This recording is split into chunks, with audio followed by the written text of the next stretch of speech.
Плюс сегодня у нас будет первая работа, которую мы сможем выложить на фриланс-площадку. И еще сегодня мы будем делать сплэш-экран мобильного приложения. На данном экране мы видим уже готовый вариант предоставленной палитры и, в принципе, небольшой эскиз, по которому мы будем делать.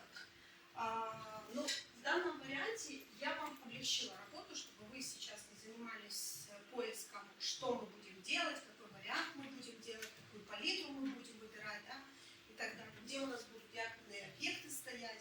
То есть я вам облегчила ситуацию, и сегодня мы будем с вами разбирать эти экраны и их делать. Вот два экрана плюс цвета, которые использованы, плюс палитра, которая использована, да, вот этот экран у нас пойдет с вами на фриланс-площадку. Соответственно, помните с предыдущих занятий, что то, что мы видим, это не значит, что мы должны сделать точно так же. У каждого дизайнера есть какой-то свой взгляд. Мы пробуем, помните, как мы говорили, что можно использовать фотографии, не обязательно, чтобы они там так стояли, можно большую какую-то фотографию использовать, какие-то другие фигуры, да, для вставления фотографий. Плюс мы сегодня с вами проработаем все-таки маски, потому что маски в инструментах и в дизайне очень часто используются, чтобы немного закрепить это знание. И данную работу мы можем спокойно выставлять на Behance.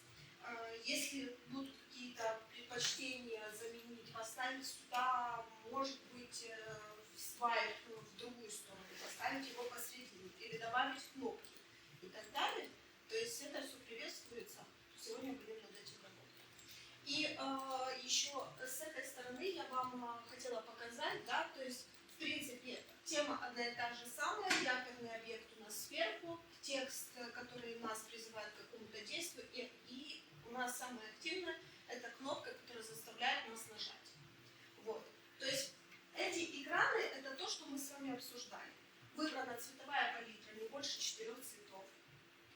Подобран у нас текст. Текст подобран по размеру. Помните, мы с вами обсуждали расстояние между строк, высота букв, и у нас есть якорный объект.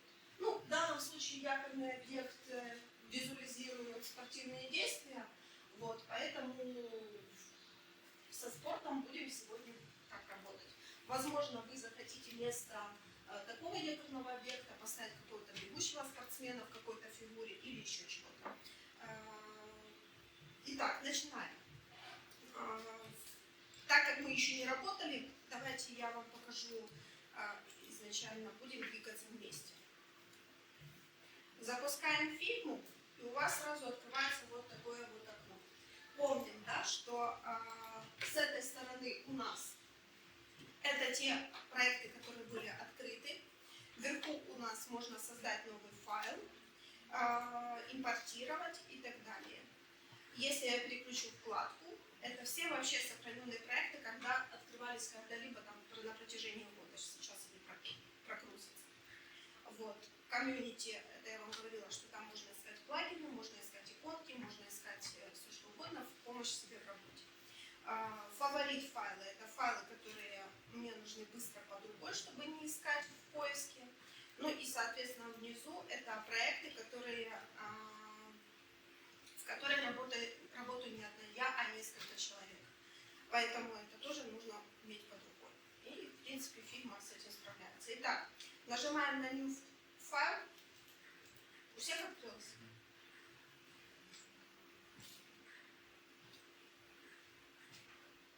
И у вас запустится чистый экран.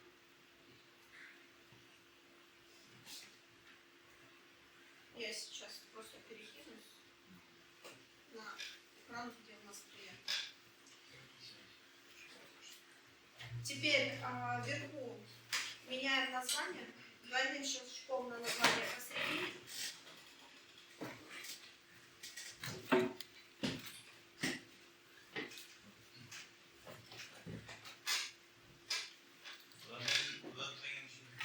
На название. Там мышку поставим.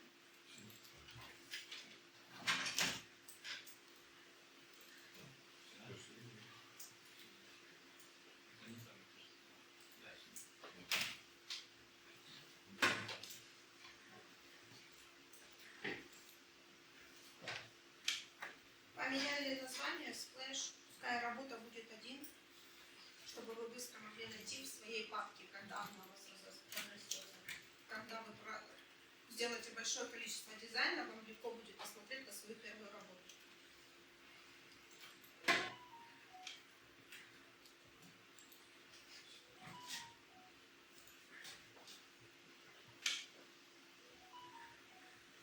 Почему-то с одним компьютером в интернет правда. Сейчас загрузится и потом восстанавливается.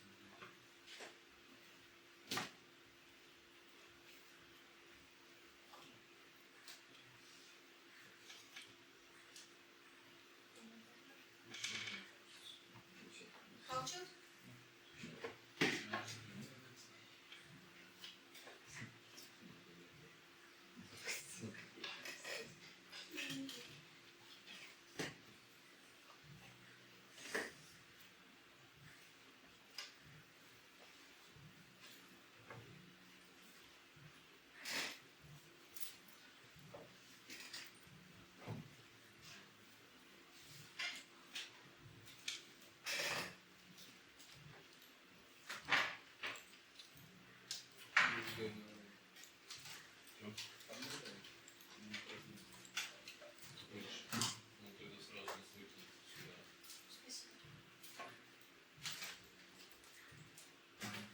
Это все накрывать на то есть прогружается флешку. Мы уже прогружены.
Все.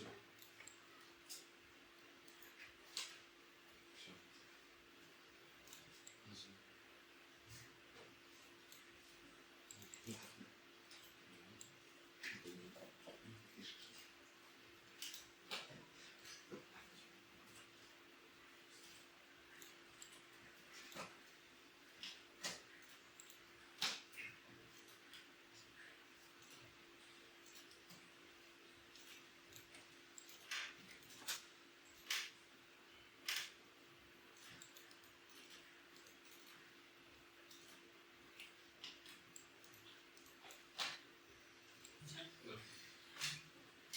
Переименовали, с вами зашли. Да? Создали? Да. Нажимаем на фрейм.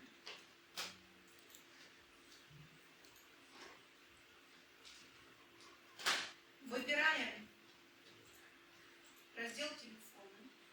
Выбираем слово и какой-то любой. Смотри, выбираем фрейм.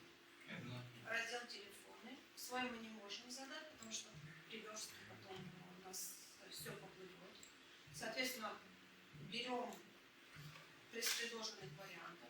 Ну, тут есть. Самые стандартные, да. Предлагаю взять 375 на 812. Это стандартный размер для разработчика. Ему удобно будет и под iPhone такой размер верстать. Поэтому выбираем 375 на 812 пикселей. Выбрали? Получилось?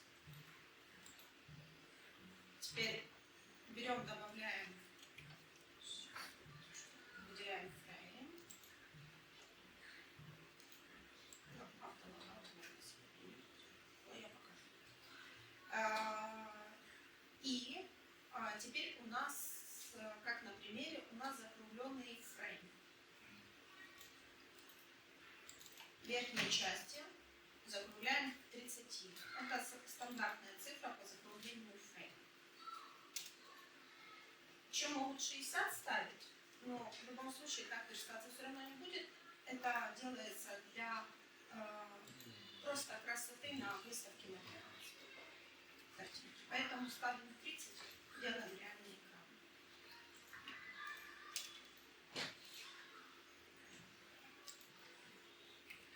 Когда мы выделяем фрейм, мы видим, что у нас фрейм в цвете, и у нас есть с вами палитра. Для того, чтобы вручную не вводить сейчас палитру, я выбираю пипетку. Она вручную. Она вписывает вручную. Вот так же самое можете пипеткой, я же вам показываю. Пипеточка, цвет.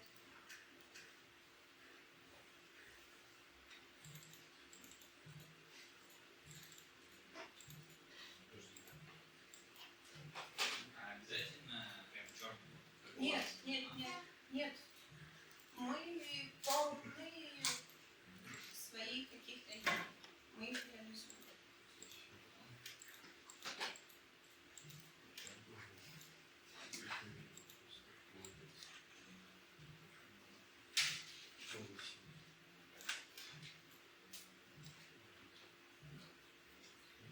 Еще, пока вы делаете, давайте я вам расскажу.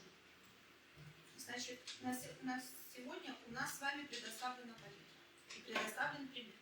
Мы представим такую себе ситуацию, что хотим что-то нарисовать или заказ нам пришел от конкретно какого-то человека. Соответственно, он нам может предоставить цвета, он нам может их не предоставить, и он может даже не понимать, какие цвета нужно использовать. Если у этого человека есть уже какой-то свой бренд или логотип, мы, конечно, можем использовать цвета логотипа или бренда. Вернее, это даже нужно использовать. Но бывает такое, что даже и этого нет. Поэтому тогда мы работаем как? По схеме такой, как мы с вами разговариваем, по теории цвета. Да? Определяем цвета, смотрим примеры, возможно, даже на Behance, на фриланс-площадке, мы смотрим примеры, которые используют ребята, подбираем себе референсы различные в этой тематике, вставляем себе сюда фигму, выбираем цветовую палитру, тоже желательно не больше 4, не больше 5, то есть цветовая палитра, не используем много цветов. И начинаем, соответственно, свой дизайн. По поводу шрифтов. Такая же самая ситуация по поводу шрифтов. Они могут быть как в брендбуке указаны, а могут и не быть. Поэтому цветовую палитру, шрифты мы используем так же само, как и цветовую палитру, в зависимости, в принципе, от требований. Да, если это какая-то бизнес-компания, да, мы не можем взять прописные буквы, потому что здесь нету стилистики, да, нету какой-то уверенности и так далее. То есть так же самое. Двигаемся дальше. У нас с вами здесь изображен якорный объект вверху. Примерно, если посмотреть внимательно, он изображен у нас на половину экрана. Для того, чтобы вам было удобно, берем линеечку, ставим по центру, центрируем. Берем еще одну линеечку. Таким образом мы с вами примерно создаем центр.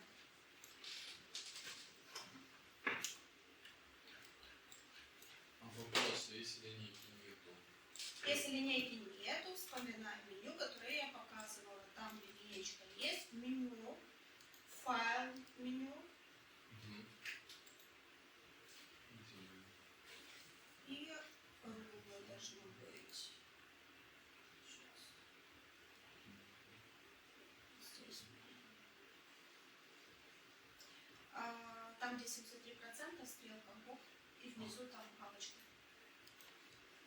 Руль. Да. Спасибо. Появилось? Да, появилось.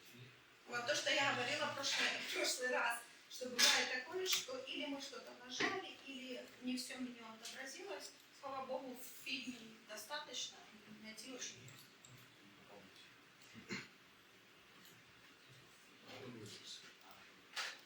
Есть?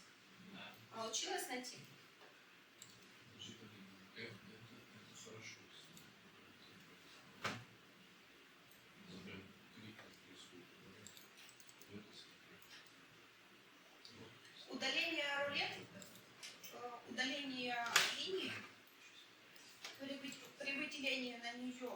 нам бывает такое, что необходимо двинуться с минимальным шагом, тогда стрелки вверх-вниз, она подсвечивается синим, мы можем ее двигать, когда она подсвечивается синим.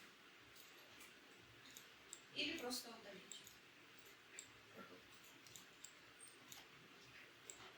То есть, если я буду сейчас выделенную линию двигать стрелками вверх-вниз, она будет двигаться с минимальным шагом, то есть по пикселям. Такое иногда тоже необходимо. Итак, мы разбили примерно сектор, где у нас будет с вами якорный объект. Соответственно, у нас верхняя часть тоже разбита на 3 части. С помощью рулетки примерно разбиваем.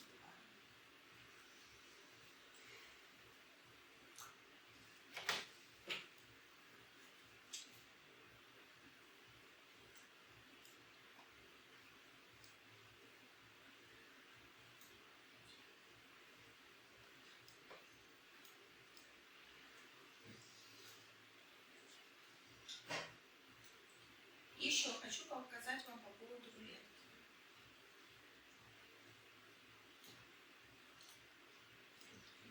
Бывают такие моменты, когда у нас с вами уже сделано очень много экранов. Сделано очень много экранов. И нам нужно проверить, допустим, на одной ли высоте стоит у нас кнопка. И когда мы перетягиваем вот так, у нас только будет отображаться линия на одном экране. Если мы перетянем посередине, таким образом мы можем охватить все экраны. Это очень важная штука, и она очень нужна нам в дизайне. Поэтому запомните момент. Если мы тянем его между экранами, она будет у нас отображаться на всех экранах. Если мы тянем только на свой экран, она будет только на том экране, на который вы будете.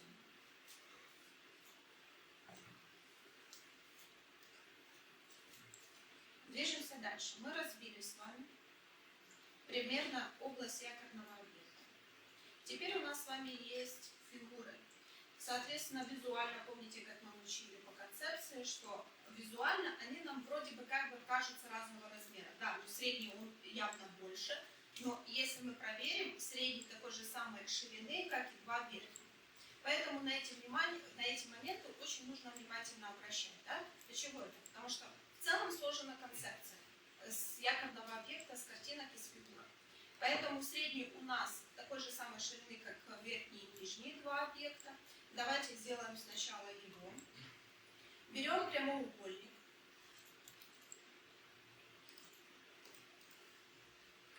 Давайте сначала с вами еще определим расстояние от края.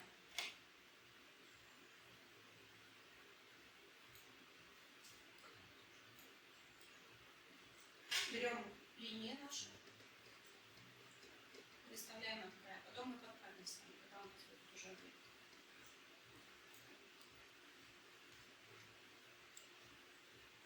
Берем теперь прямоугольник.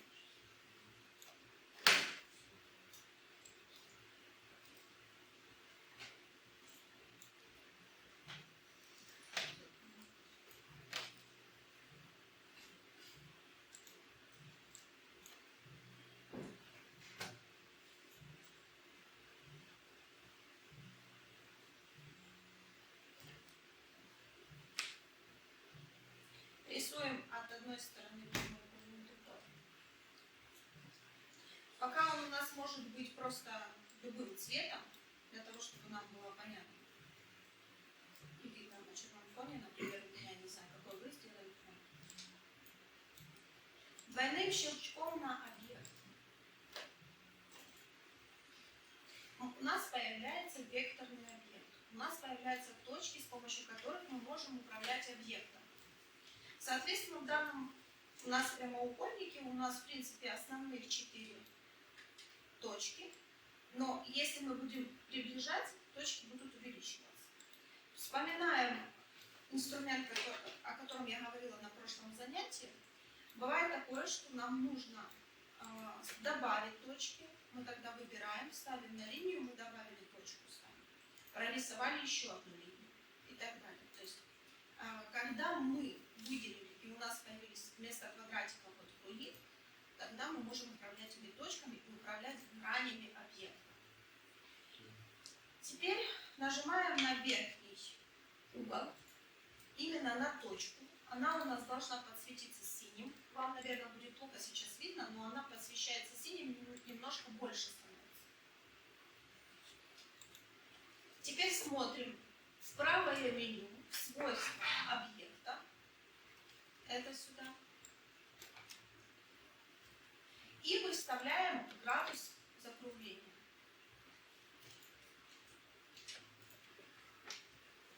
50 маленький, судя с примера, возможно, взяли 80. Да, я угадала. Взяли 80. Я поставила 80. Ну, помним о том, что вы есть дизайнером, да, в данном случае, и можете делать свою какую-то фигуру, которая вам понравится, свою концепцию.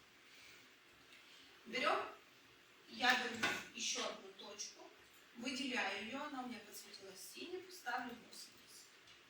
Вот у меня появилась фигура. Похоже? Похоже. Теперь смотрим, да, у нас на примере есть просто контур, который немножко выделяет фотографию с нашим объектом.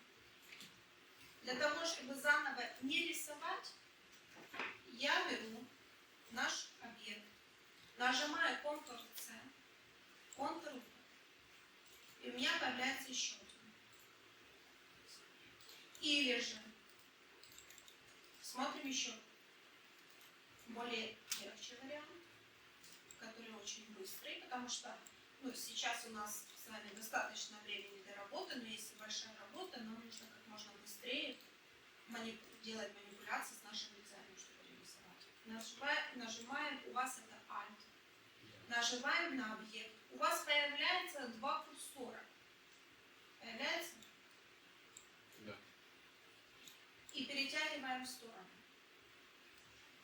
Таким образом, это гораздо быстрее, чем нажимать Ctrl-C, Ctrl-V.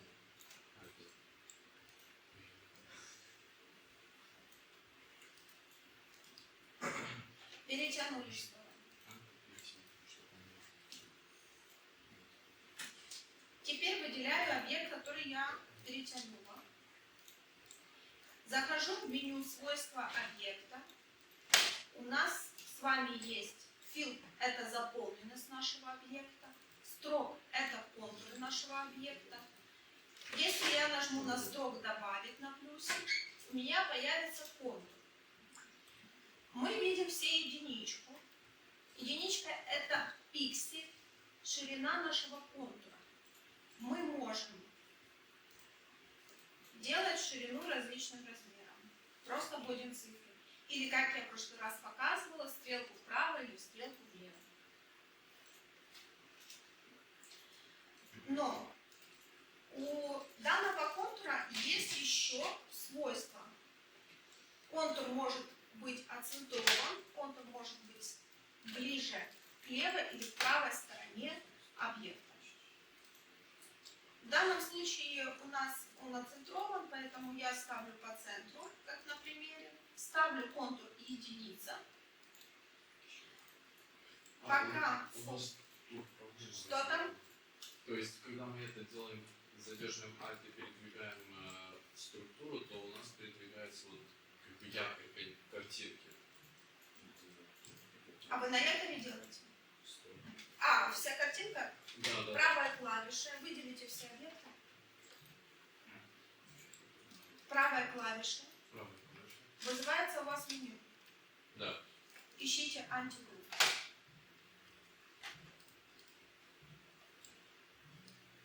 А у нас ее нет.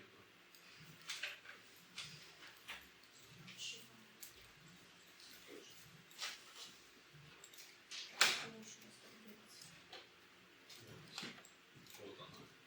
И двигается вот это вместо нее.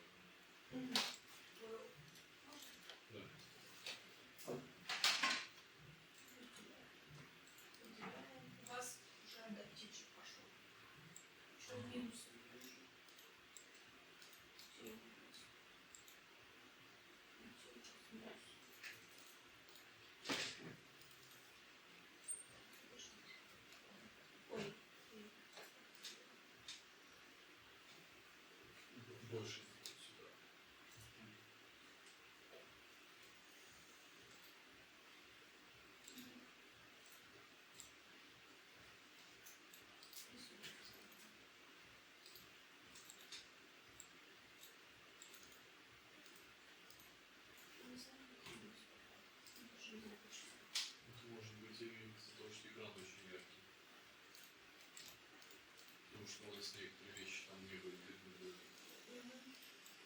Ну, я минус не должен быть минус.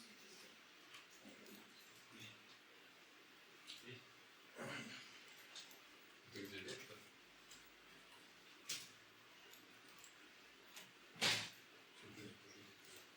Есть у вас минус? Вот, тут посмотрите. Тоже? Ну, что не так? Не минус. Именно если посмотреть. Ну, так у него нет минуса, потому что у него не выставлено выделение. Ну, значит, правильно. А у вас был адаптив, но минуса нет. Ага. С адаптивом я вас еще не учила. Помнишь, как мы говорили адаптив? Право, влево, когда мы выбираем, когда сужаем, и у нас остается с той стороны, с которой есть. Да. Вот у вас открылся адаптив, вы накликали. Да. Вот. А минуса нет. Не знаю почему, или вы просто не видно, или не знаю, что. Должен быть. Ну, он нигде не выставляется, ни в менюшках, ни это реально панелька менюшки самой фильма. Где круто. Все, сделали? Перетянули через акт. Получилось так же самое? Нет. Все, нет, не тянется теперь? Не пропадает? Все уже нормально, да. Ну, что-то где-то нажали. В контур сделали? Делаем. Давайте. Не, у нас почему-то контур все равно идет на основную картинку, которую мы нарисовали, не на дубликат. Выделить надо эту картинку, на которой контур. Контур взгляд назад. Сделайте отмену. Выделяем второй объект. Нажимаем на контур. У нас получится. У нас вот это, то есть мы видим его.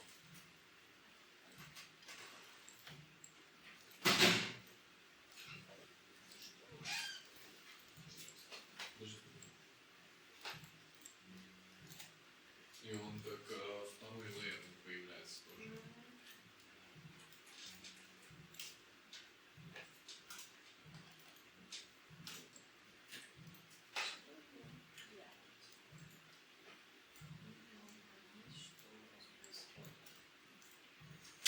Нажали А.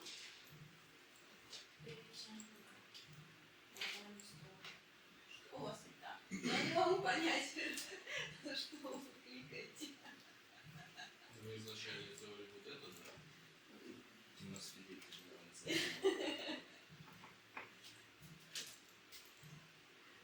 Фигма работает идеально. Это по сравнению с фотошопом идеальная программа, которая работает бесперебойно. И самое главное, что не требует большого ресурса реально. Да. Мы просто хотим понять, что вы делали не так. Почему? Вот. Мне надо было просто посмотреть, что вы делаете. Надо было зашить экран.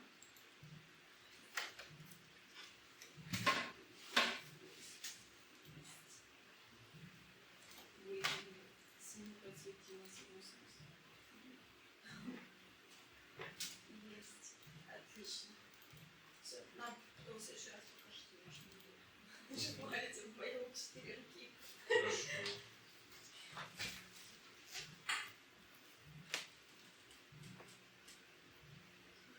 Третий.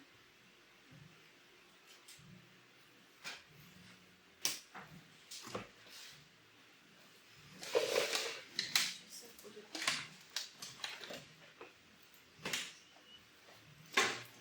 Так, двигаемся дальше. У нас с вами есть два объекта. И в одном объекте фотография. Фотография подобрана по цвету или же с помощью фотошопа отредактирована. В нашем случае мы, в принципе, пока на сегодня подберем фотографию подходящую и попробуем отредактировать ее в фильме. Но если вы помните, я говорила, что фильма, в принципе, не предназначена для больших каких-то манипуляций с фотографией. Для этого у нас существует Photoshop на сегодняшний день. Поэтому открываем Google Chrome, у кого что.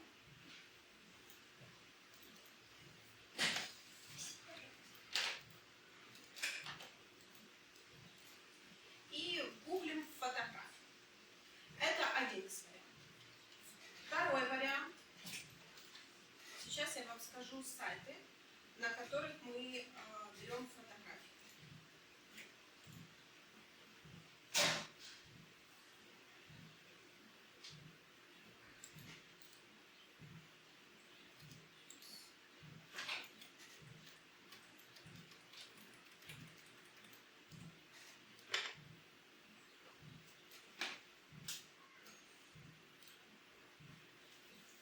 Первый сайт. Ребят, иногда очень сложно найти необходимые фотографии.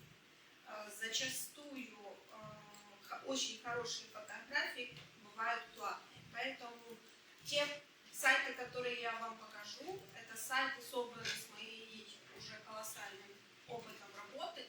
И запишите себе. Они очень вам сильно пригодятся, без них вам будет сложно найти необходимую фотографию, а в дизайне фотографии зачастую бывают очень якобы таким ответственным объектом и несут большую дизайнерскую нагрузку. Поэтому первый сайт, на котором я беру фотографии, это unsplash.com. Второй сайт. Вы фоткаете? Нет, еще не успели даже перестать. География. Второй сайт.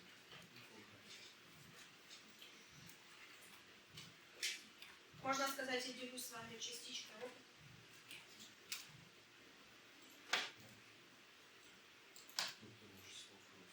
Все, сделали фото? Здесь фотографии в различной тематике, фотографии в очень хорошем качестве. И самое главное, эти фотографии можно брать и использовать в своей работе, спокойно вылаживать на Behance, вам никто не предъявит какие-то авторские права. То есть Их это... можно в коммерческих целях тоже использовать? Их можно использовать, поэтому я вам и показываю эти сайты. Есть здесь платные фотографии, они сразу вам будут отображены. Вот еще один сайт.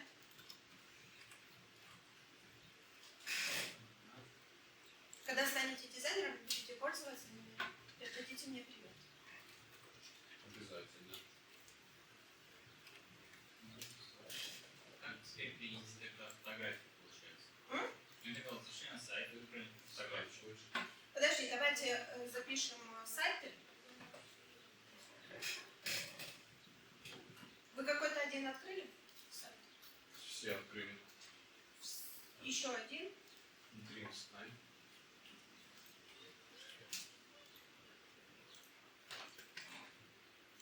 Так, из самых таких популярных. Вот этот.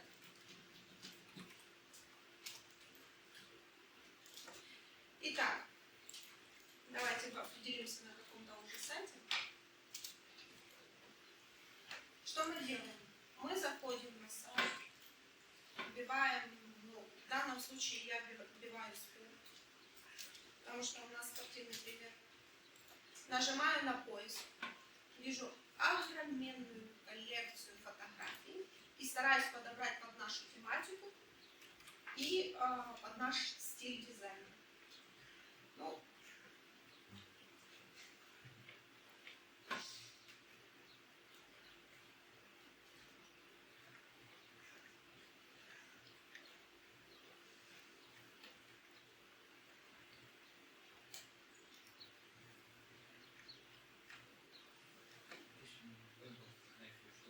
Выбрали фотографию, скачайте изображение. Скачали. Я просто перетягиваю. И у меня изображение появляется. Можно способом перетягивания изображения после скачивания в наш файл. Можно просто вернуться назад, нажать скопировать изображение, открыть фильму, Ctrl-V, вставить.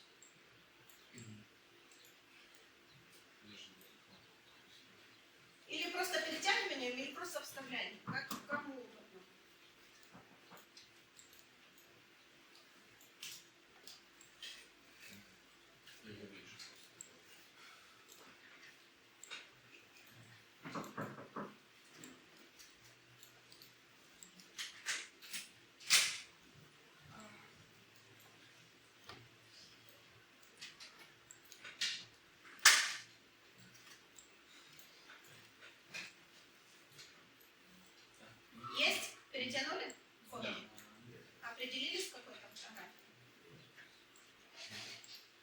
несколько надо, да? Ну, я делаю первый экран, мне одну. Окей. Если вы выбрали, ну тут тоже на втором экране тоже одна, но если выбрали вот этот белый, да, тут надо 3 фотографии. Давай.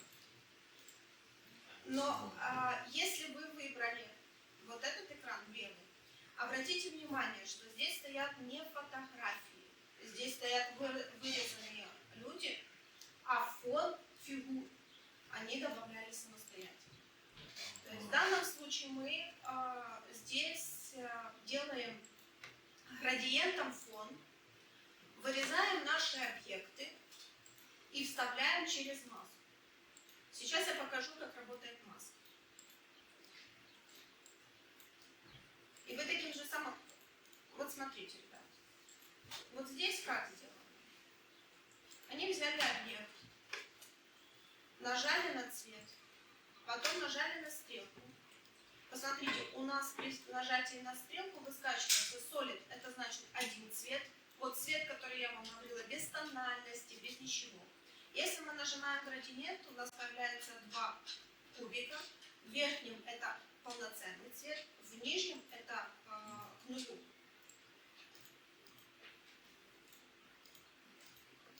Вот таким образом у нас появляется градиент, и они подбирали градиентом цвет.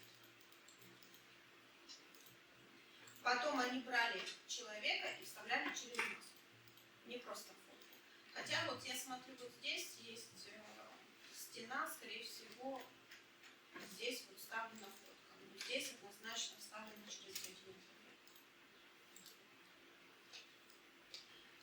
Давайте попробуем поработать над маской. Берем фигуру нашу, ставим ее под фотографию, потому что фотографию мы хотим вместить в наш объект, поэтому сам объект будет под низом, а фотография будет сверху. Посмотрим на левую часть в слои. Фотография у нас сверху, объект у нас снизу.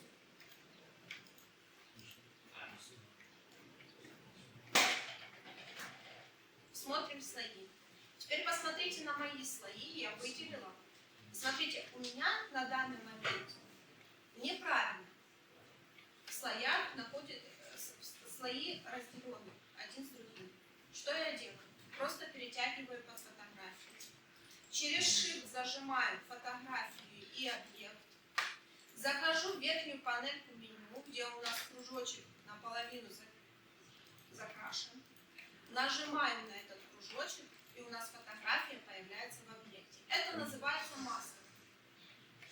Таким методом вы будете очень часто сталкиваться. Поэтому смотрите внимательно теперь, что произошло у нас со слоями. У нас появилась маска в группе. Выберите 2 слоя, так было ли это?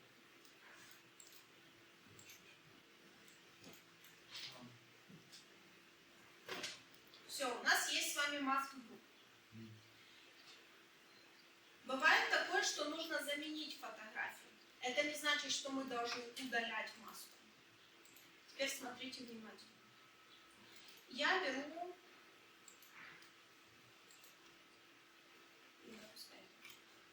беру фотографию, копирую, вставляю себе на экран фотографию, нажимаю правой клавишей, вызываю меню, нажимаю копию,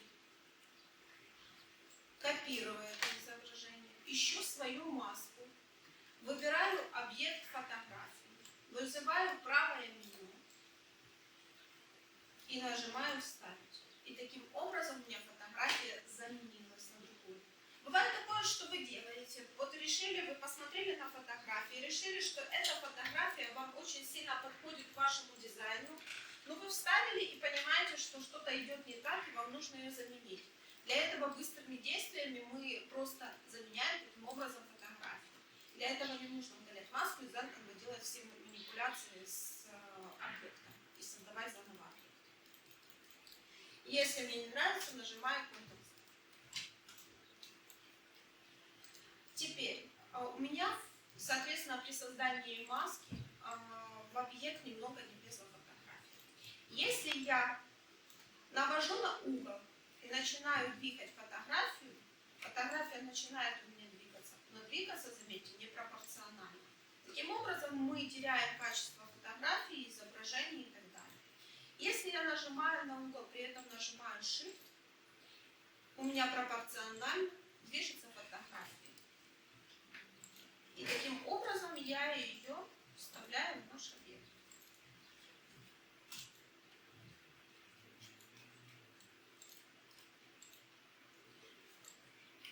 Теперь я беру нашу маску, выделяю, передвигаю на наше место, где она должна стоять.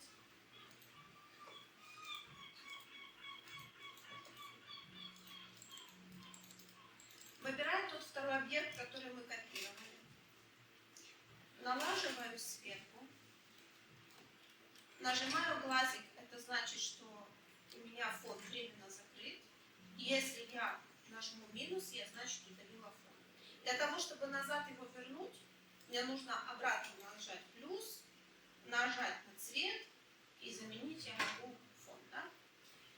То есть таким образом мы работаем с цветом наших объектов. Добавляем или удаляем. Нажимаю я сейчас на контур, выделяю наш объект, и у нас непосредственно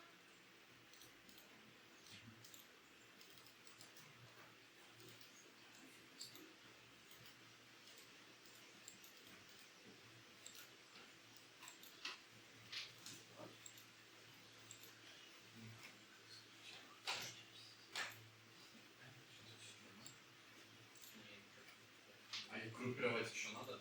нет. Оно уже сгруппировано, у вас же в слоях там видно, что оно сгруппировалось. Больше мы не группируем. В целом, в принципе, если вы сгруппируете, ну, сгруппировали, у вас просто туда появится еще одна иерархия. И все.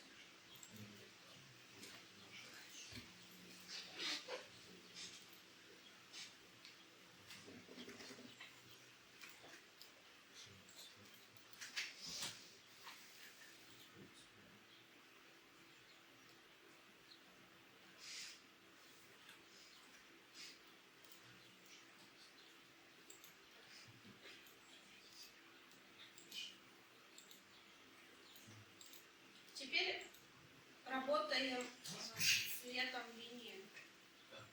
У меня фотка немножко светлая, поэтому линию плохо видно. Я могу, в принципе, по большому счету взять цвет палитры, который у нас есть, и добавить.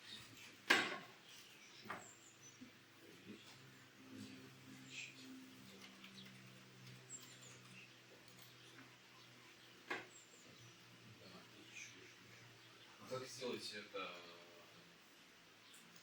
Что? чтобы у нас этот ректангл, это вот, Он должен быть на фотографии. это я так понял, На это она- фотографии смотрите в слоях, чтобы маска была внизу, а контур был сверху. Да, но вы фон не убрали. он вот это глазик. Вот. А как дальше, чтобы вот это? Добавить плюсик. Добавить. Меняйте цвет, чтобы оно видно было щетом. Точно. Ставить беленькие голубенькие. Единичка стоит. Выберите глаза. Да. Есть. Не выделяйте, чтобы я вас не есть. Увидели вас. Мы его затащили сюда. Вытягивайте его с этого объекта. Вы в маску затащили.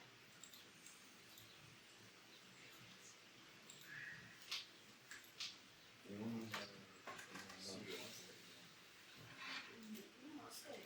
На где маска не притягивает. Нет, ты его в маску Ну, ставишь, смотри. Ты можешь просто взять маску, шлепнуть и перетянуть ее ниже. Она все равно.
Сейчас. У меня голос просто. Да. Ты узкого хотя бы.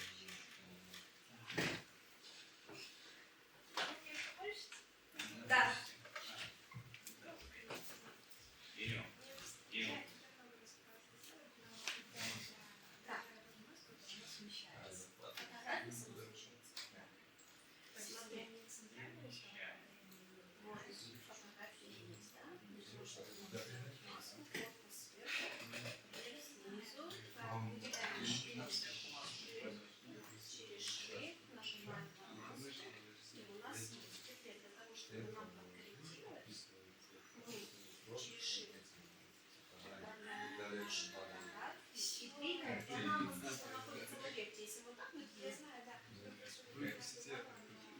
Артемий каждый.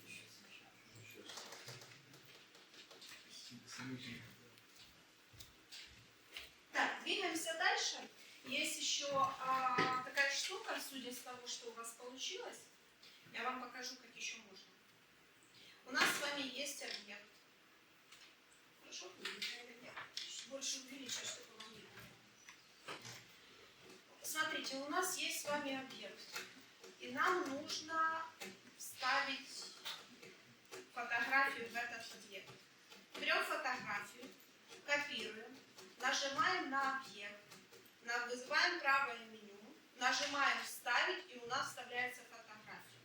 Теперь, когда мы нажмем двоеточие, у нас фотография будет вставлена в объект. Таким образом, у нас появятся векторные точки, которыми мы можем управлять. То есть при выделении мы можем ее двигать и делать разные крутые фигуры. Точно.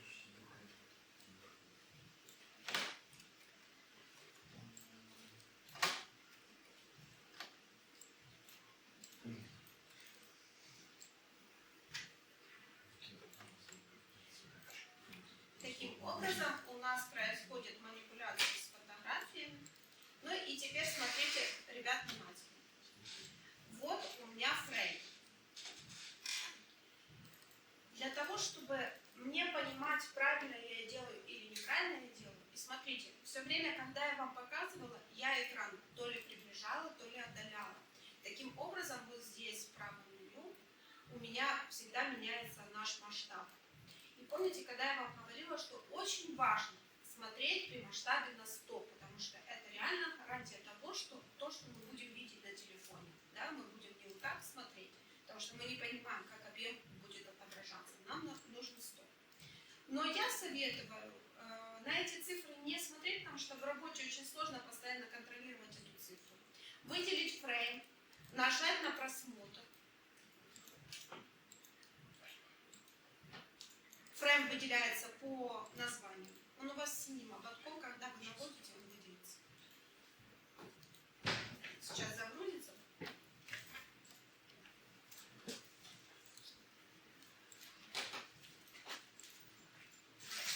И посмотрите, ребят, у меня сейчас появился реально экран телефона.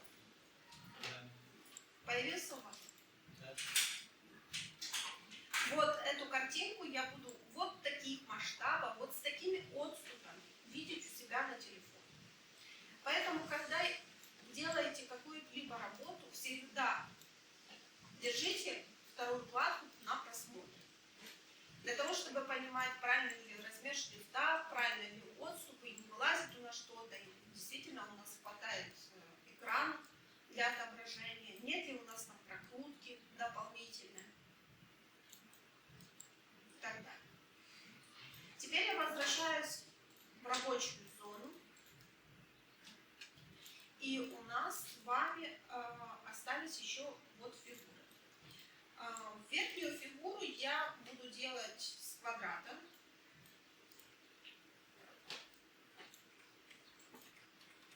Таким же самым образом выбираю квадрат, выбираю активную точку, нажимаю скругление. В данном случае у меня скругление будет больше, я хочу.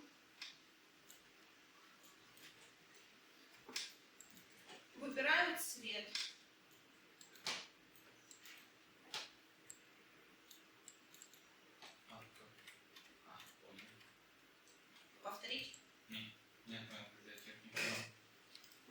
Так же самое, как мы делаем в студенте, только делаем с помощью квадрата или прямоугольника, и один из углов мы просто закругляем.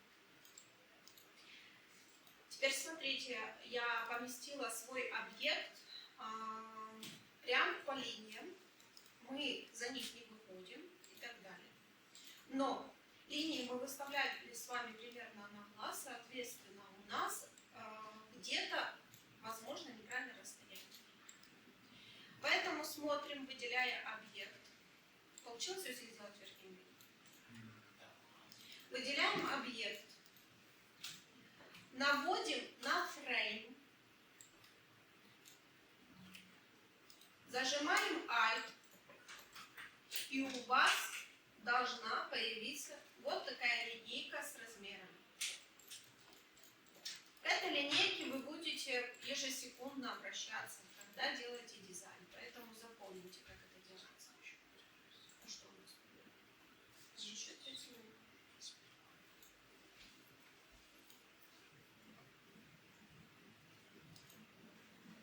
Получилось зажать Alt и получить линейку?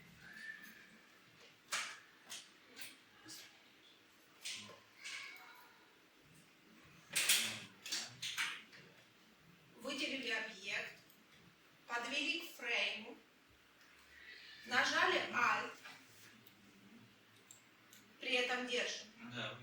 выделен. И у вас получается размер. Теперь, когда мы будем двигать стрелки вверх, вправо, вниз, будет двигаться ваш объект. И выравниваем, чтобы у вас правильное расстояние было от верха к низу и сбоку к середине. Может, как за картинку поставить. В слоях. Ну да. Перетягиваем слои. Теперь я хочу, чтобы у меня расстояние было от центра. Я подтягиваю вверх. Делаю расстояние.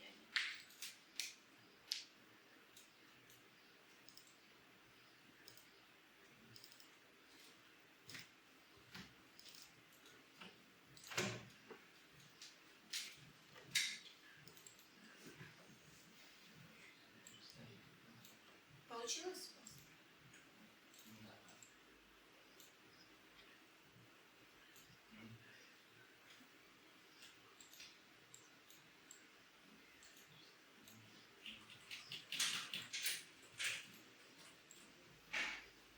Теперь берем еще один объект. Это круг. Когда мы нажимаем на квадрат на стрелку, у нас высвечиваются с вами, помним, разные объекты, разные фигуры. Берем с вами эллипс. Если я его буду рисовать просто одной мышкой, он будет неправильной формы.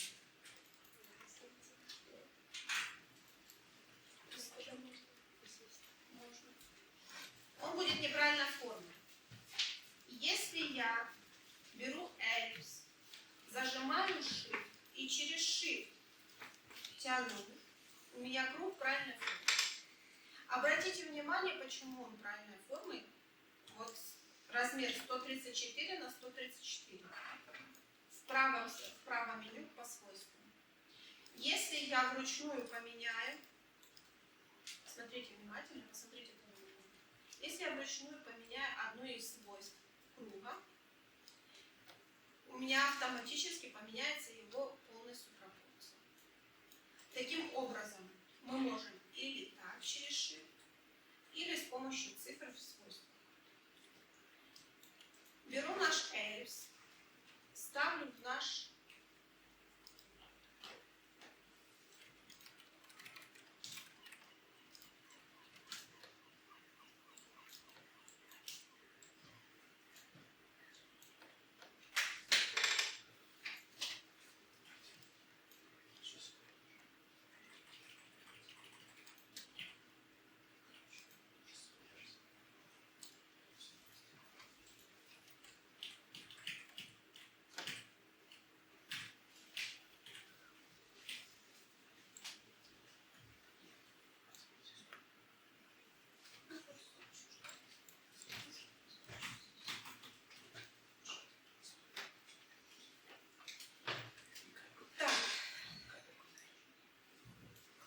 каком этапе? Скажите мне, пожалуйста, чтобы я понимала, двигаться дальше или вас немножко подождать. Поставим шаг. Поставили эллипс. Все поставили эллипс. Цветовую гамму фигурам объектов сделали? Делаем цветовую фигуру, выделяем. В правом меню свойства можно изменить цвет. Как видите, у нас по теории цвета так как мы учили. Вся палитра у нас находится там. Внизу в палитре в цветах мы можем с вами менять тональность цвета. Помните, что такое тональность? Вот я сейчас меняю тональность. Теперь посмотрите внимательно. Когда мы открываем с вами цвет, у нас в окошке, кроме цвета, еще появляются цвета. И на прошлом занятии я говорила, что это цвета, это уже наша созданная палитра. В принципе, она сохраняется. И на другие проекты мы ее можем переносить, и нам не нужно будет искать цвета, которые мы использовали. Мы можем создавать таким образом большое количество групп цветов. Все, двигаемся дальше, поменяли цвет. Берем еще квадрат. В данном случае я вижу такой объект. Берем квадрат.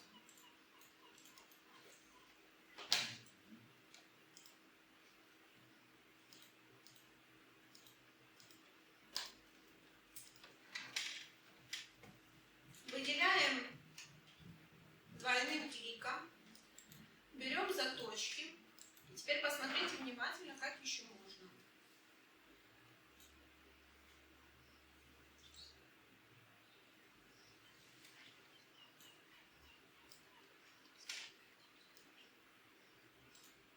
Можно эту фигуру крутить. Ну, конечно. Я вчера стал Смотрите. нашел. Можно таким образом. Ну, я же показываю, Арсений. Не, я смотрю. Выделили объект. Сделали, нарисовали объект. Выделили точечку. Свойства. Подводим мышку. У вас появляется стрелочка двойная. Мы ее вправо, влево, вправо, влево. Таким образом мы можем контролировать и подбирать подходящий угол для нашего дизайна.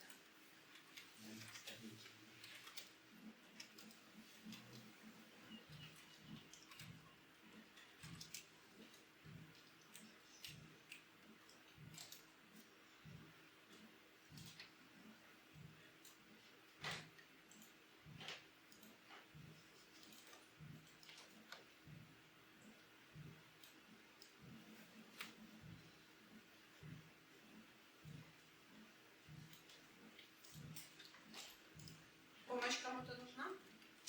Справляетесь?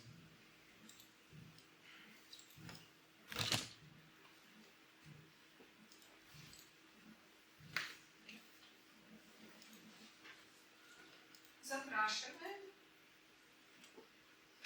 Цвета можно менять в любой момент. Соответственно, подбирать, когда у нас уже с вами получится какой-то рисунок. Так, теперь делаем лепесточек.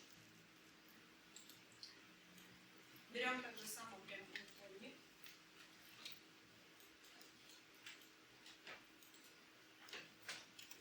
Двойным кликом.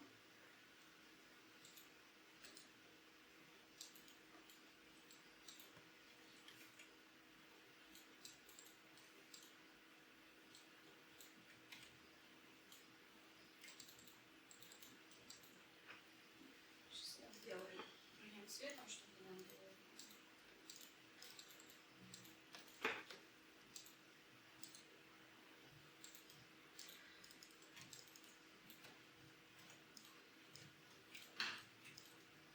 У нас как раз задействовано сейчас будет несколько инструментов.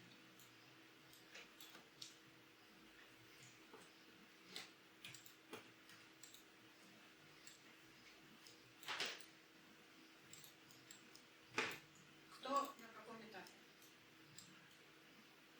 Когда делаете лепесток? Как делается лепесток? Берем прямоугольник.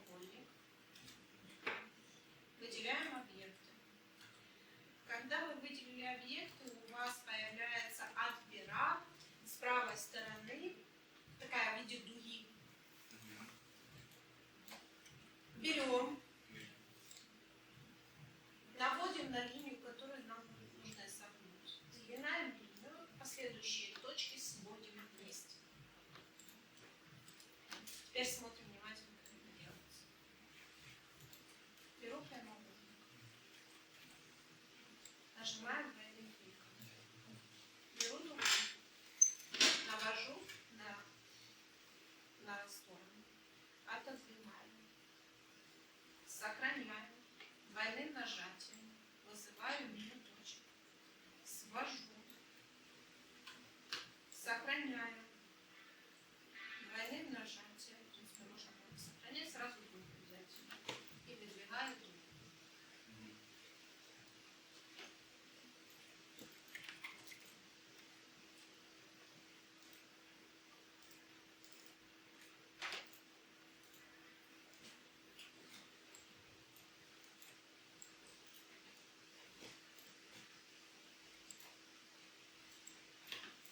Получилось? Нужна помощь? Мне не получается, вот как у вас выгнуть. У меня он начинает перекручиваться. Смотри. На сторону. Наводи на сторону. А, как он все... Так. Двойную сторону. Одинаково. Выгнай. Не понимаю. Ты без щелчка. Ты делаешь щелчок. Тогда у нас появляются дополнительные точки, которые с линиями, которыми мы можем управлять. Наводи просто без щелчка. И тяни. Вот, наконец. Вот это. Вот это видит, да? Да, ты их вызвал. Теперь сделай новый прямоугольник, чтобы у тебя это видно. И самое главное, ребята, что я хочу сказать. Если у вас в какой-то момент не получается, вернитесь назад или удалите, сделайте заново. Такие манипуляции вам нужно будет делать первое время. Потом вы приучитесь работать с инструментами, вам все легче будет работать.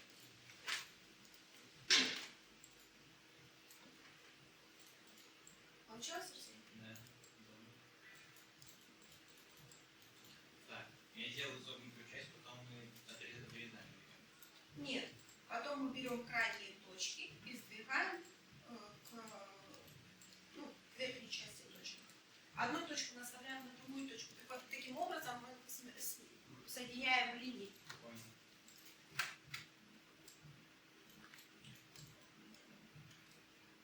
Так, у тебя получилось? Теперь возьми другую.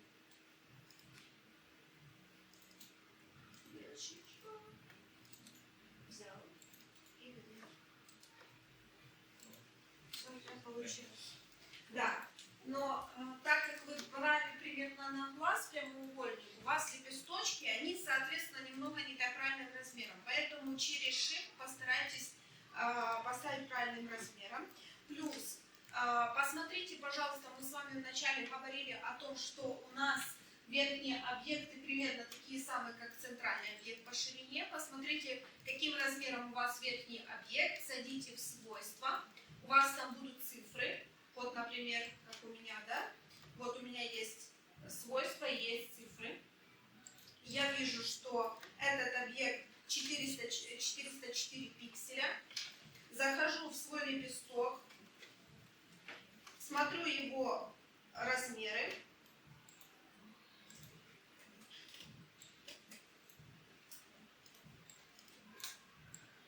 И поправляю циферки, чтобы у нас все совпадало по пикселям.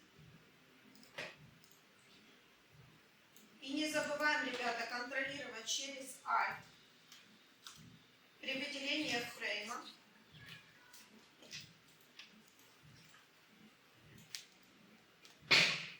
Расстояние между гранями у нас экрана и так далее, чтобы у нас везде было все. Захожу на просмотр. Сейчас прогрузится. И посмотрим реально экран, который у нас будет уже в телефоне.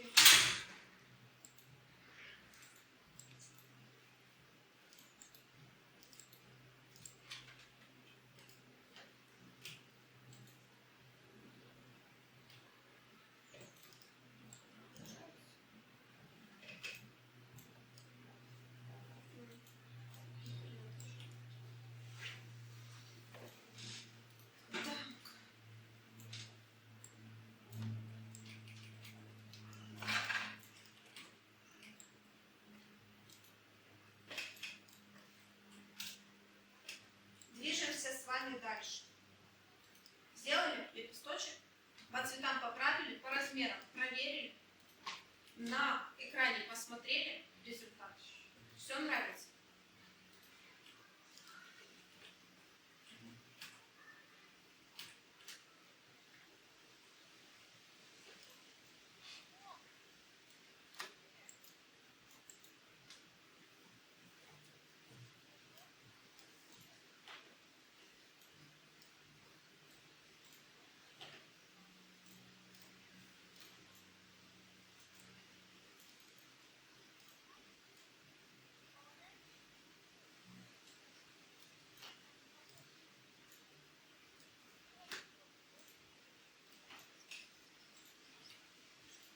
Теперь у нас стоит вопрос по поводу текста.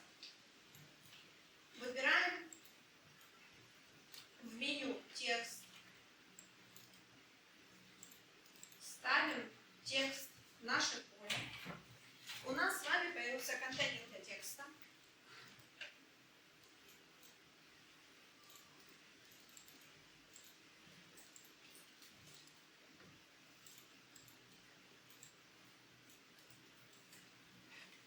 Вводим наш текст.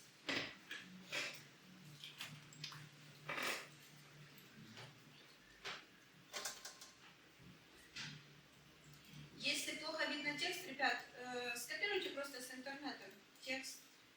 Вам понравится для шапки, для темы, дополнительный текст. Потом подкорректируйте после занятия.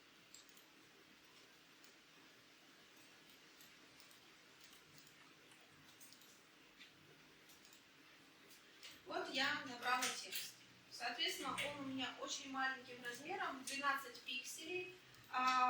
Такой размер текста я уже говорила, в мобильных приложениях только как дополнительный текст встречается, но никогда не встречается в темах. Поэтому для того, чтобы увеличить наш размер текста, обратно обращаемся в свойства панели с правой стороны. У нас появляется вот такая вот панелька, где мы выбираем размер. И помним, что 128, 96, 64, 48 и так далее в этих пропорциях цифр, такие размеры шрифтов мы берем только для веб, ни в коем случае не для мобайла. Выбираем, например, 32.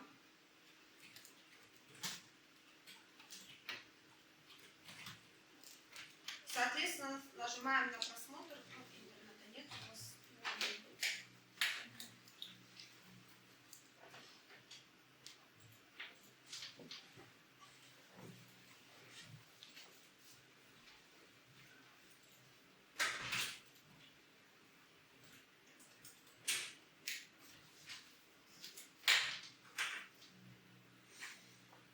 Допустим, текст изменений.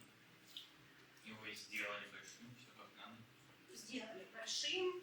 Я сделала его тоже в 3 строки.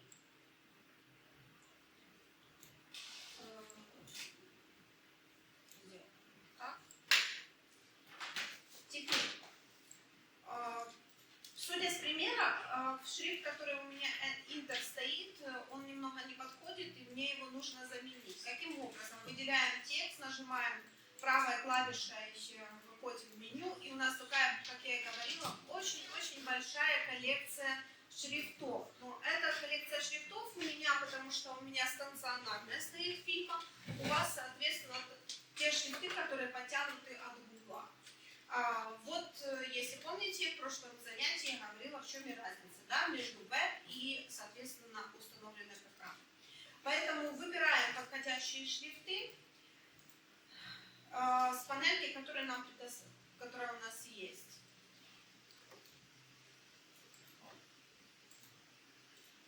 Который нам нравится, да? Да, вы дизайните, вам нравится. Выбери полный чё? Шрифт бомба. Мне это нравится. Ну, как любая.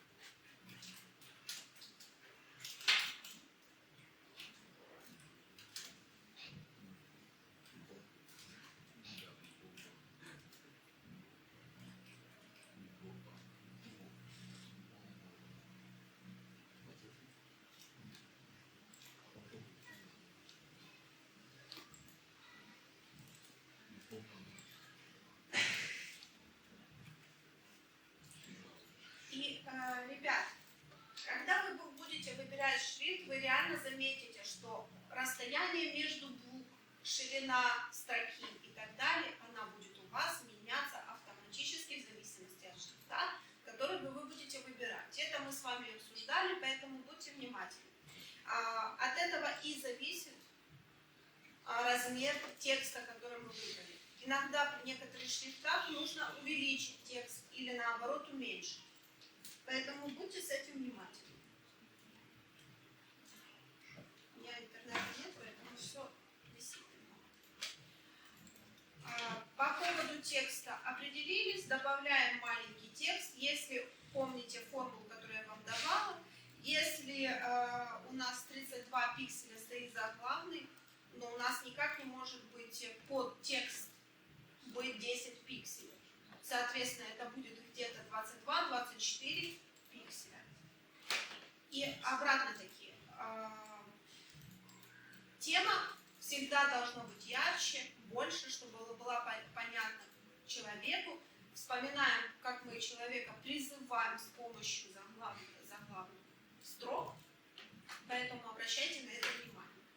Касательно дополнительного текста, он у нас не должен быть в самом конце экрана, у нас должен быть на правильном расстоянии от заглавной, для того, чтобы понимал человек, что это дополнительный текст или там дополнительный текст, да, заголовок. Мы его не улетаем. Дальше. По поводу кнопки внизу. У меня на примере показан skip, это значит свайп вправо-влево, а точечки, обратите внимание, так как вы только начинаете, точечки это значит количество экрана, который у нас будет свайпаться. Мы не можем поставить человеку 10 точечек, потому что человек будет думать, что у нас там 10 экранов. То есть если у нас с вами 3 сплэш-экрана сделано, значит у нас должно быть 3 точечки. И самое главное в дизайне, мы уже потихонечку, маленькими шагами внедряемся, вы должны понимать, что когда человек у нас находится на экране, и когда он у нас видит 3 точки, и когда он у нас находится на первом экране, мы должны человеку с помощью дизайна понять, что он находится на первом экране. Поэтому дизайнеры прибегают к таким штукам, допустим, вместо точечки, с одной точечки делают полосочку. Или делают обводку точки. Или увеличивает саму точку. Или делает дизайн с помощью цвета. Таким образом, сейчас мы обсуждаем уже не больше UI дизайн, а обсуждаем UX дизайн. Да? Немножко усложняется у нас с вами дизайн, помимо того, что мы должны создать красивую картинку, создать красивый концепт, который будет нравиться всем, вызывать эмоции, да, которые нам необходимы.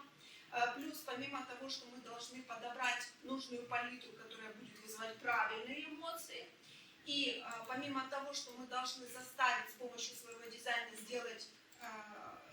заставить человека сделать необходимые нам вещи, то ли нажать на кнопку, то ли там купить что-то, да, и так далее. Мы еще должны понимать визуально UX, да? То есть в данном случае у нас на примере, если вам будет хорошо видно, видите, средняя кнопка у нас выделена белым цветом. Вот, поэтому белый цвет это говорит, что я нахожусь на втором экране. И человек, когда свайпает наш экран, он понимает, что он находится на втором экране, и у него еще один есть сплэш-экран, на котором он прочитает информацию. Вообще, что такое сплэш-экран и что мы сегодня с вами делаем? Сплэш-экран это когда мы после регистрации в мобильном приложении сделали регистрацию в мобильном приложении, мы попадаем на сплэш-экран. Количество сплэш-экранов может быть неограниченное. Зачастую их ставят не больше 5 экранов. Что такое сплэш-экран? Это информативная страничка, которая дает нам понять, зачем нам нужно это приложение и с помощью этого приложения что мы можем сделать. Вот, поэтому на сегодняшний день мы вот за такое время успели с вами сделать практически первый экран. Второй экран по желанию делаем, соответственно, дома. По итогу хочу увидеть вот такую картинку, которую вы сможете выложить на Behance. Как она делается? У нас с вами есть 2 экрана.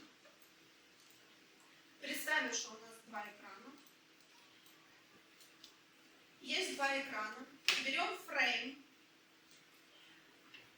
Желательно фрейм десктопного размера, чтобы у нас хорошо выгрузилась на Behance картинка. Мы можем повернуть так, как нам удобно. Задаем цвет фрейму. Вот наша уже создала с вами палитра цветов, которую мы сегодня использовали. Выделяем наш два телефона, два экрана телефона. Ставим на этот фрейм. Мы можем поставить, как нам удобно. Не обязательно в таком порядке, как я буду демонстрировать.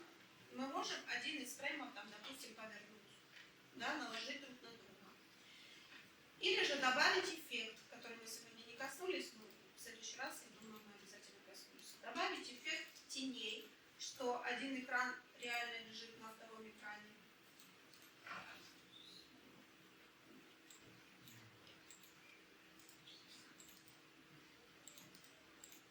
Добавляем описание, для чего это сделана была работа. Зачастую, ребят, у вас, так как вы только начинаете, у вас появляются первые работы, у вас не может быть, да, никакого заказа. Но вы, когда рисовали, вы к чему-то и шли, вы хотели донести какую-то идею. Поэтому эту идею мы всегда при демонстрации своей работы описываем. Желательно еще указывать программы, в которой мы делаем. Поэтому здесь нужно добавить описание нашей работы, для чего эти скрины, там, для спортивной организации и так далее. Написать программу, что это было выполнено в фильме. И, соответственно, добавить палитру цветов, которые вы использовали. Палитру цветов с помощью объектов вы уже научились их создавать, делаем. И задаем реальные цвета, которые мы использовали. Если есть, вот как у меня в данном случае, цвет совпал, тогда мы просто обводим контуром объект, чтобы было видно, что был использован этот цвет. Вот. Такую работу я хочу увидеть у вас в следующий раз, чтобы мы могли загрузить на Behance. И будем двигаться дальше и усложнять процесс. Но на сегодня я думаю, что это такой один из стартовых работ, реально, которые стоит вам дополнить и сделать.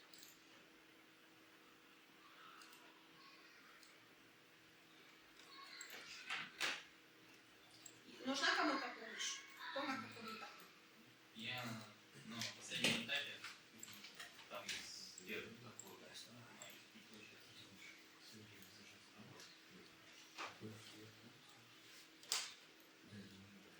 Ты взял просто прямоугольник, а нам нужно взять фрейм. Мы же на фрейме все делаем.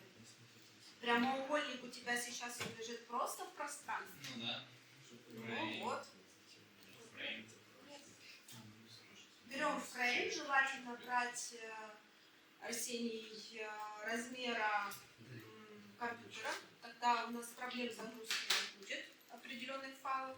И самое главное, когда мы будем экспортировать эти файлы, мы будем экспортировать их в разных разрешениях, для того, чтобы нам можно было положить на разные сайты.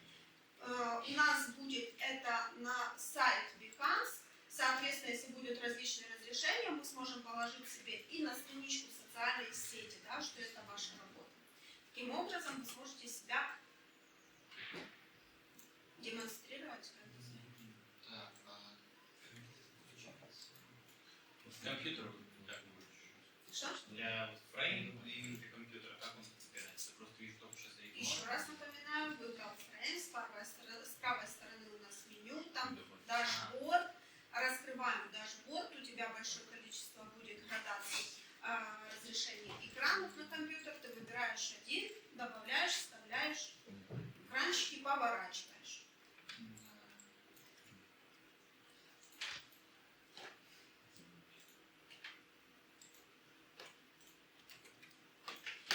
По поводу шрифтов, так как мы, в принципе, с якорным объектом сегодня закончили и его сделали, по поводу шрифтов хочу вам показать еще одну штуку. Когда вы будете доделывать свои работы, украшать и так далее, нажимаете вы на текст на шрифт выделяется ваш блок. Ай. У меня интернет нет. Правой клавишей вызываете меню, там где есть плагины. И у вас там должны быть плагины. И ищем здесь плагин текст. Нет, Нету? нет.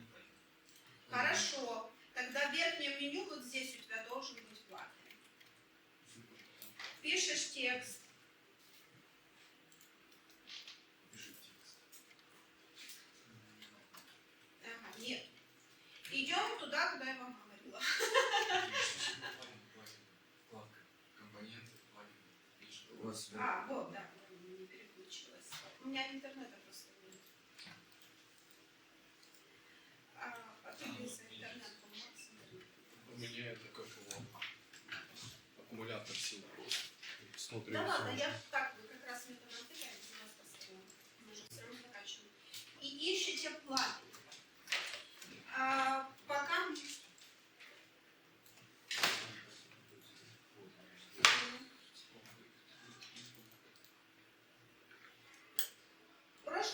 Прошлый вторник, посмотрите внимательно, вот этой кнопки у вас не было. То, о чем я говорила, что Figma очень быстро обновляется. У нас добавляются новых фич, новых функций, которые нам помогают быстро создавать дизайн.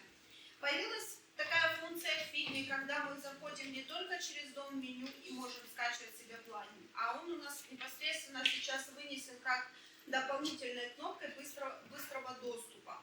И при нажатии на нее у нас появляется панелька с большим количеством плагинов. И есть поиск. Вот когда вы нажмете текст, у вас выскочит большое количество плагинов.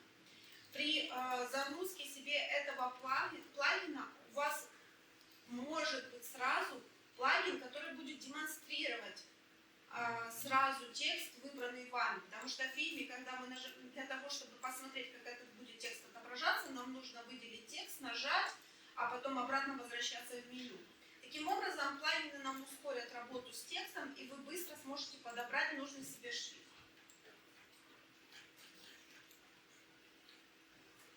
Помочь? Такой выбор плагина. Да, выбирай плагин, устанавливай. Плагинов большое количество. Есть платные, есть бесплатные, но каждый подбирает себе, который ему удобно. Ограничений по плагинам нет. Устанавливать можно сколько угодно в фильме. Главное, чтобы не теряться и не забывали, где какой плагин и какую функцию он несет. текст. Да, текст. С плагинами вы тоже будете Там сейчас инсталл работать. или ран? А? Инсталл Надо или его ран? скачать или... Инсталл.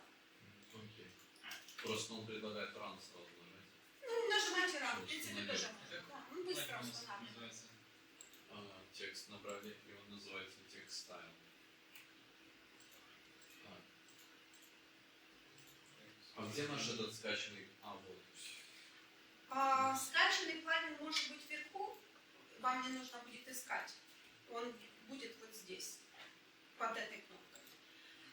Или же будет, когда мы выделяем с вами текст, правой клавишей вызываем меню, у вас там написано плагин, потом плагины, которые были установлены, install plugins, и у вас большая коллекция, скоро будет такая, как у меня, плагинов, которыми я пользуюсь.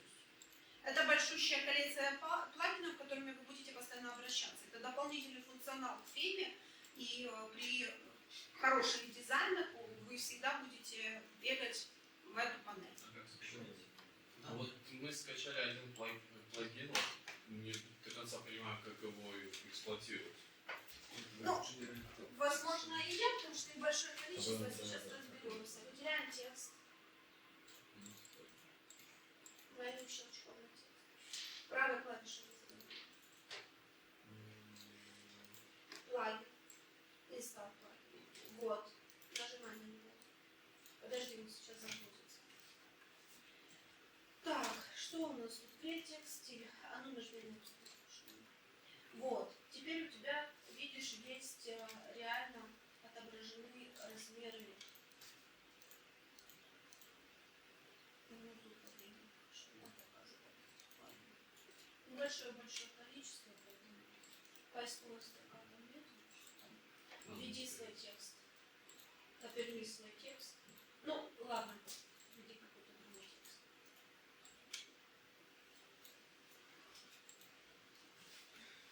Вот у тебя переход отображается текст, такой длинный шрифтом. Хотя еще не плагин, такой себе, не особо удобный. Поэтому работа, о чем я и говорю, что плагина можно установить себе большое количество, но не забывайте о том, что есть плагины, которыми вы реально будете пользоваться, они вам нужны в работе, или плагины, которые просто будут установлены и мешать вам быстрый доступ к нужным плагинам. Поэтому плагины каждый день запускаются большими количествами. Даже я со всеми плагинами не работала. У меня есть плагины, которые я просматриваю, новые, есть плагины, которые установлены, которые работают периодически, а есть плагины, которые я работаю регулярно. Где-то я нашла те, которые мне удобны. Перебиваю, как использовать, например, Да. Сейчас загрузить его. Выдели текст. Ладно, дальше. Ты то же самое плагин загрузил, что ли, да? Нет, там другой. Ладно, хорошо, не буду. Ладно, еще. Включен. И потом это. У тебя там не текст. такой же, как Прокручивай. вот то. Ну, выбирай только такую внизу.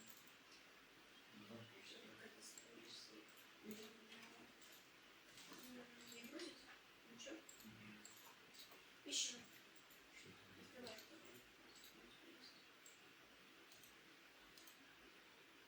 Так, Текст текст чинжер. не будет.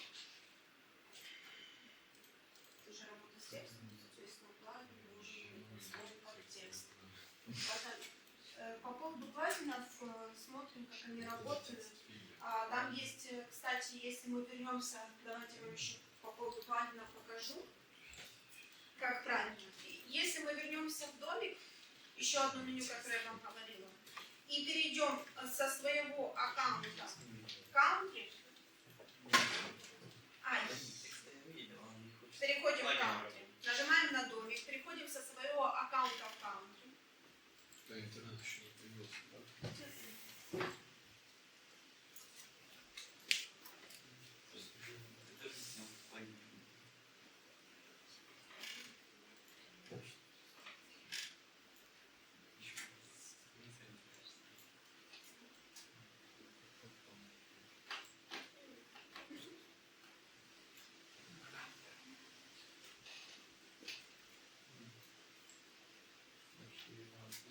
Ладно, я сейчас подойду к вам. Нажимайте на домик верхний. Господи, где это? Нажимайте. Что это спустилось? Да? Это твой домик. Не знаю. Да, пожалуйста. Самый первый.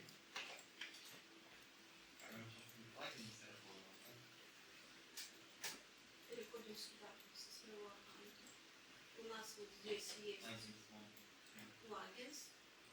И когда мы нажимаем на один из них, у нас есть или видео, или отображение, и описание, что делает плагин и как он работает.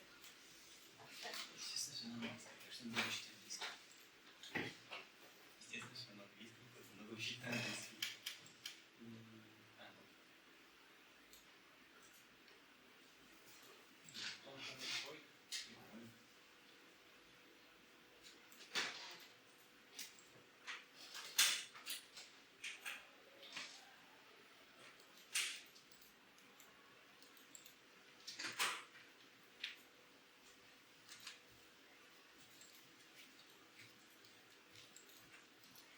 Вот большое количество плагинов.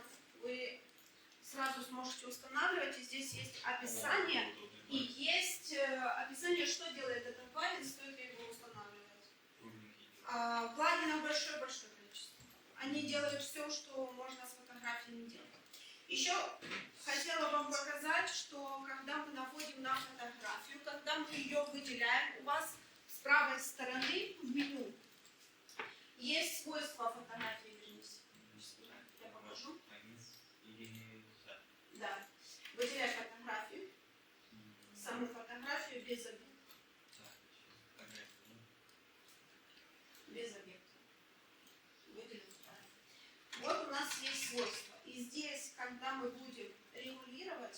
мы будем немножко контролировать и редактировать фотографию. Плюс фотография редактируется с помощью этого меню. Нажимаем на стрелочку. Да. И попробуй понажимать на любую из панелей. Ты увидишь, как меняется фотография. Да, кстати, правда. Таким образом, это в принципе небольшое такое меню для работы с фотографией. Если нам нужно более качественно обработать фотографию, удалить фон и так далее, мы прибегаем к дополнительным программам. Это или Photoshop, или, возможно, какие-то в онлайне программы. Поэтому, ребята, на сегодня это уже все. Спасибо вам, что вы пришли. В следующем занятии будем двигаться дальше. Мы двигаемся постепенно маленькими шагами. Как видите, что что-то получается, что-то не получается. Старайтесь дома закреплять то, что мы с вами учим. Тогда будет